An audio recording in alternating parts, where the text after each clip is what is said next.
we are working against this wave of things that are having us deprioritize sex, intimacy, and pleasure in a way that's so central to our health, our mental health, our mindset, and also the happiness of our relationships. And we didn't really say it bluntly, but one of the things that you talk about at the beginning of the book is just straight up, the fact is we're having less sex than ever before. Yes, we are. And I think that is for, all of the reasons that we've been talking about in terms of the stress and anxiety and the state of the world that's sort of weighing on everyone's minds. But that finding is particularly driven by Gen Z, which is, surprising to many people because we assume that they're all sex obsessed because of the amount of sex we see in our culture. But Gen Z and millennials tend to be really driving that decline. However, it is present among all age groups. And when we talk about, okay, well, what's the solution to that? This is where I really believe in, and this is based off of just robust data showing the efficacy of planning intimacy, right? Which many couples think, oh my God, I don't want to have to plan sex. That just seems like it's the most unsexy activity in the world. But I'm not saying that you need to create a contract where you're going to go have a sex date where you just mid-dishwasher emptying, go and jump in bed and expect your body to instantly turn on and have sex. But it's about carving out time for connection and intimacy with your partner and creating an environment where intimacy is likely to happen, right? There can be flexibility built around it.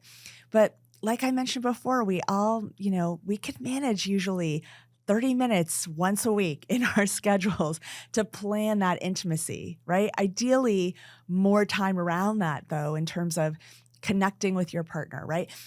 Non-sexual physical touch is one of the best avenues into that, right? Like cuddling, hand holding, right? Lying, next to each other on the couch if you're, watching your favorite Netflix show or whatever it is that you're doing or reading. But being able to plan out and carve out that time for each other where you're coming to that space, having worked on that initial, first layer of the pyramid, calming your nervous system before you connect with a partner, that is really going to do wonders because once we focus on pleasure and once we focus on coming together with our partner in a mindset where we can connect, we're more likely to enjoy the sex while it's happening, which is going to make us more likely to keep having that sex, right? Because pleasurable sex leads to more desire for more sex. So it's really about prioritizing that time to lean into your fantasies and lean into, again, using that what's the best sex we've ever had as a launching point to explore what might be satisfying in bed. I think that's such an important reminder. You break down all these myths in the book, and that's one of the top ones that you talk about is that, people have this myth. If the sex is good, it should be spontaneous. Exactly. And really that goes two ways. And I can't remember who said this. It might've been Esther Perel, who's a friend of mine, been on this podcast before. I think she said everybody thinks it should be spontaneous, but think about this question that you asked, which is think about your partner and the best sex you ever had. You think it was spontaneous, but it was probably in the early days. And actually you knew it was happening and it was planned for. You had a date night. Yep. You did all your grooming. Yep. You took a shower. Yep. You did everything. You wore your you wore your nice underwear. Yep. Right? You made sure you smelled great. Exactly. And you knew that more likely than not, the two of you would be having sex that night. Right. So what is spontaneous about that? You planned, both people planned. In fact, there was way more planning that was back then. And you thought of it being some of the best sex that you and your partner had had. So just remember that the conditions were created through a protection. There was a protection in that environment that you two were deciding to give each other attention. Yes. And that you were, going back to a word you said, you were prioritizing each other and prioritizing the space for intimacy. And I thought that's a great way to look at it. Yes. And Yeah. to help people burst that myth that you talk about. Exactly. Yeah. And even layered on top of that is so much science showing that sometimes we don't start out fully in the mood to have sex with our partner, right? We might start out in a place where we've calmed our nervous system, we've carved out time for intimacy, and we kind of feel like maybe I could have sex, but I'm not totally sure if I'm into it, right? And what we see is that for a lot of people, it's the physiological arousal that precedes the psychological subjective sense of feeling turned on. And so what that means is that it's through once you begin touching your partner, right? Once you begin, whether it is non-sexual touch or if it's just making out, right? I highly recommend just making out with your partner without necessarily it having to lead to sex, that then your body kind of thinks, oh, this is hot, right? I want this. This feels good. Suddenly you are in the mood for sex. And what we know, again, is that when couples have this sex where they start out like, am I in the mood? Well, I know it's important. I know sex is healthy for me. I know sex is important for our relationship. So I'm going to really give this a try and really see if we can make, have a good, satisfying sexual experience. That afterwards, it's just as incredible and orgasmic as the sex where maybe they started out thinking, oh, I want to have sex tonight. I'm really, driven by desire. And I think that can be an especially helpful message for many women who feel like, I have to kind of just be lying next to my partner and it's not, I'm not going to, if I'm not turned on right away, it means I don't want it. That's not necessarily true, right? Sometimes we have to kind of get into the mood and start physically touching our partner before that subjective sense of, oh, I really want this kicks in.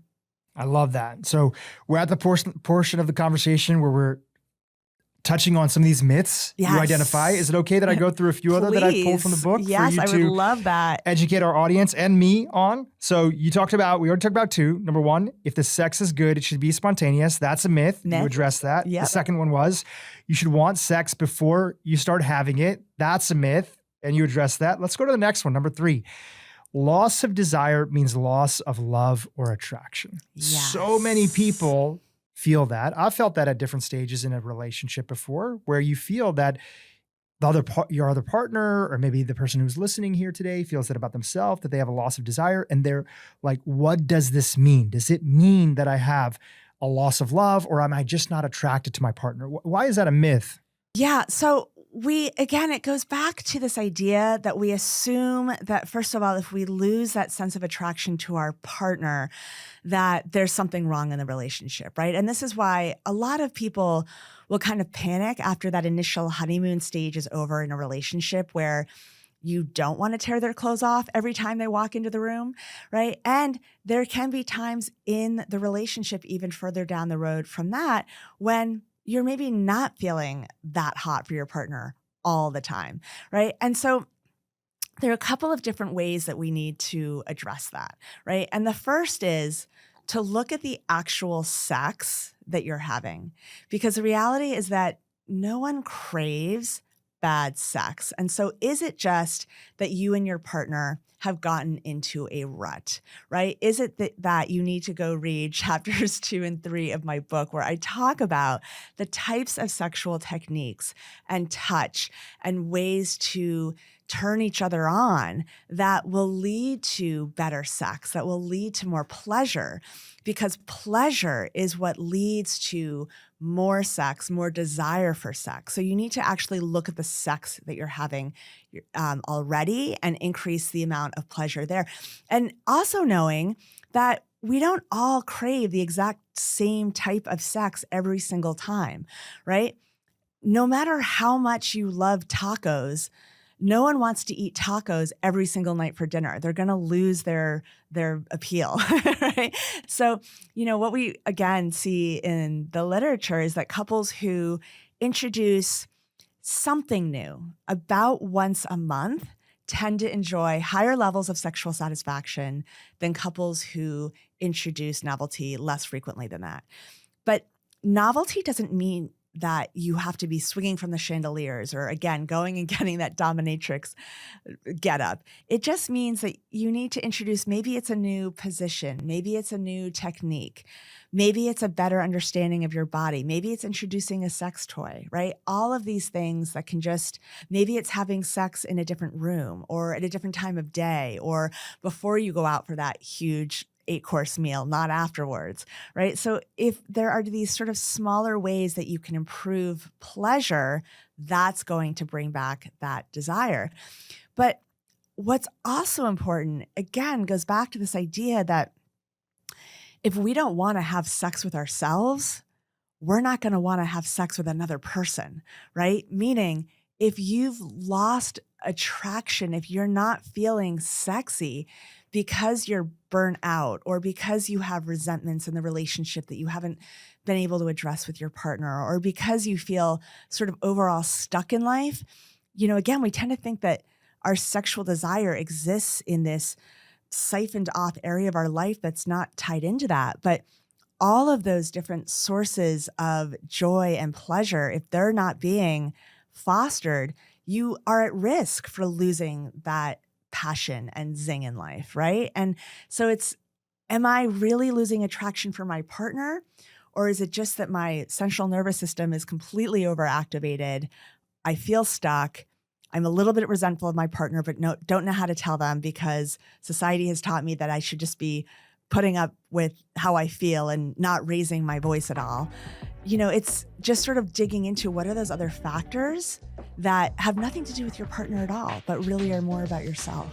YouTube, if you enjoyed what you just saw, keep watching for more great content on how to improve your brain and your life. If you're not addressing your level of sexual wellness, if you're not addressing the fundamental ability for you to enjoy sexual pleasure in your life, you're essentially abandoning yourself.